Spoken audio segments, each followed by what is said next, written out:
how much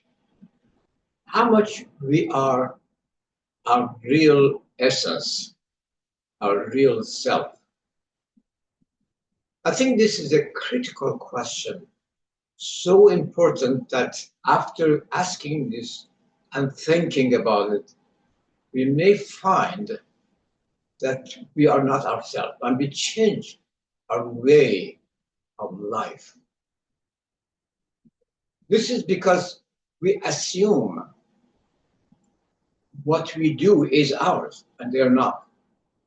We are under the influence of many other things that do not belong to us, do not belong to our essence. Your real essence is much greater than what you are. I mean, you as an average person, you in personally may be doing much more than I do in getting back to your essence, but all of us to some degree are different from what our essence is. Thinking and criticizing ourselves is the key to get back to who we are. It is extremely important because our essence is much, much more conscious than our assumed personalities. More or less, that applies to all of us. To make sure that what I'm saying is not based on just guess or estimation or else, here is the evidence. The scientists, neuroscientists have found by testing the neurons of the brain that we only 5% of the time really thinking and paying attention to what is there, examining, testing, and not assuming things as they appear, especially not responding to everything impulsively, immediately, out of, without the thinking, as normally our ego or lower self would do. So more about this is that we enter by this questioning and examining our real essence, finding ourselves, we enter into the new dimension of life, which quite often we don't use it fully. It's our intellectual life, which is actually main part of human life, journey of life. And remaining on the first dimension, which is just self-serving and serving the ego. I learned a lot in this respect from my law practice.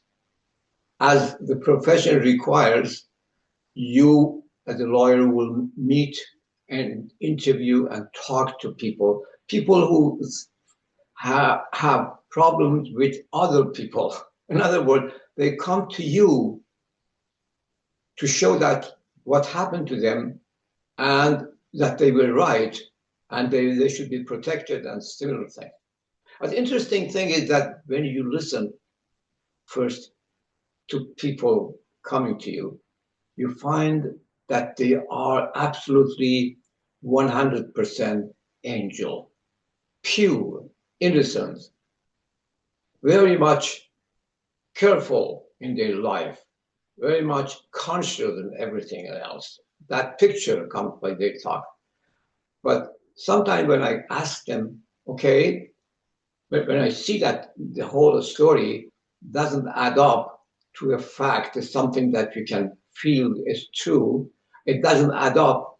When I ask questions that how do you think the other party would see this situation, your party, the opposing party?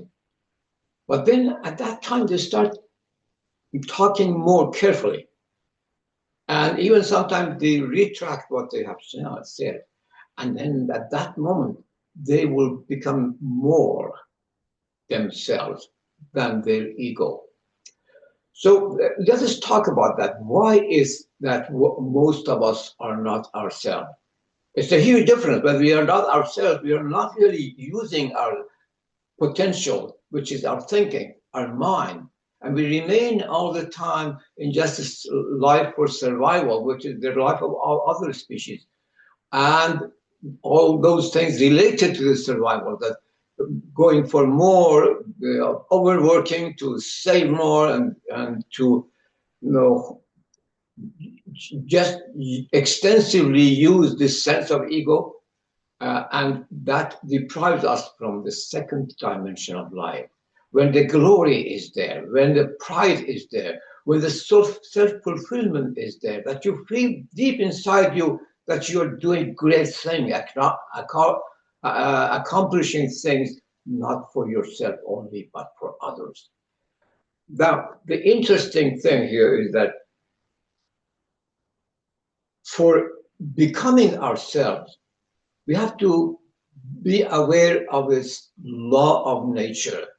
When we become aware of it and understand it, we start changing our way of life and welcoming any challenge, and love to go against our ego and work harder for our higher aspirations than being content with just lower expectation of a day-to-day life.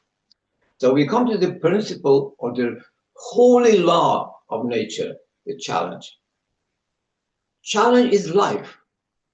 And by that, I mean, by challenge, I mean that we go against those things that stop us from being ourselves. So when we pay attention to this statement I said, that just challenge is life, and we look at the nature, we see that is 100% true.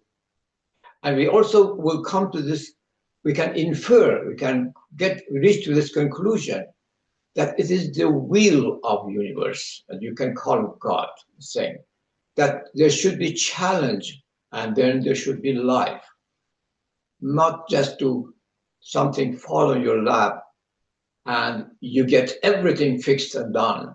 This is not achievement. That's not accomplishment.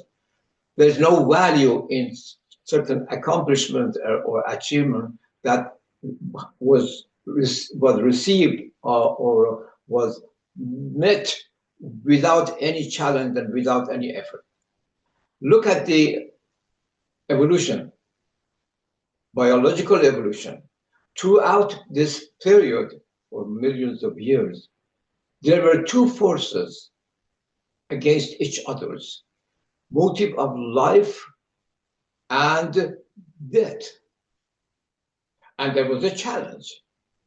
Death here, I don't mean only death or sort of passing away or perishing, the body falls apart.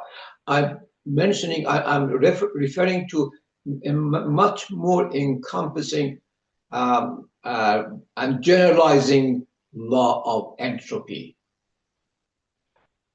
In the language of science, it is thermodynamic, it's entropy, that energy will disappear, will go, that every order will fall apart, will go to disorder. Every structure or organization will eventually vanish, fall apart, including our body, our body system, our biological system will fall apart. This is in general entropy. It's against life. And that, as if it's been made on purpose to create the scenario of a challenge between two parties, two players. This is what the universe loves. Not to sit and enjoy everything ideal to be just like heaven. That's not the goal of the universe. It wants to have challenge there. So this is what we see in millions of years. The unicell, the first cell on the earth, that brought life here, as the scientists are telling us, could have died second after coming to life because of this law of entropy. It should have it needed food immediately. So the effort, the challenge started at this very moment. Now continuously, the cell could stay alive and then reproduce. It started to create an immune system, and faced with the harsh environment and tried to adapt itself. So all those means of facing the challenge were at work, such as adaptation, such as immune system, such as mutation or natural selection. And then the game was on. The challenge was on, and that was that's the ideal what the universe loves.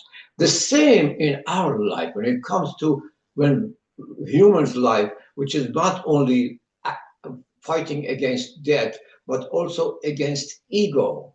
You can see that the players will change, but always there is a challenge. There should be. When we became aware of ourselves, just after our mind, our brain, I mean, developed or advanced further by new cortex, ability to think, ability to visualize things without even seeing. In other words, going beyond our five senses through this mind, the new dimension of life started, the intellectuality and spirituality. But that move toward higher level immediately faced with a big block to create a challenge, the ego. Because ego in this dimension, in this part of, in this phase of evolution, became a negative element. It tries to keep us on the first level because we are all, as psychologists are telling us, hardwired with those same instincts of the wise life, which is only self-preservation by any means, by killing each other, by aggression, by revenge, by jealousy. It's in us. And that's a block, it's a resistance against that. That's why exactly what, instead of thinking deeper and remaining our essence, we only do that 5% of the time. The rest, we are in the grip of ego. It's very interesting to talk about the challenge, but in short, yes, challenge should welcome. This is the one that makes our life glorious and full of excitement. Of course, there is other element. There's the man-made problem, and that is our consumer society. We will talk about that, hopefully, with your intellectual contribution. Thank you.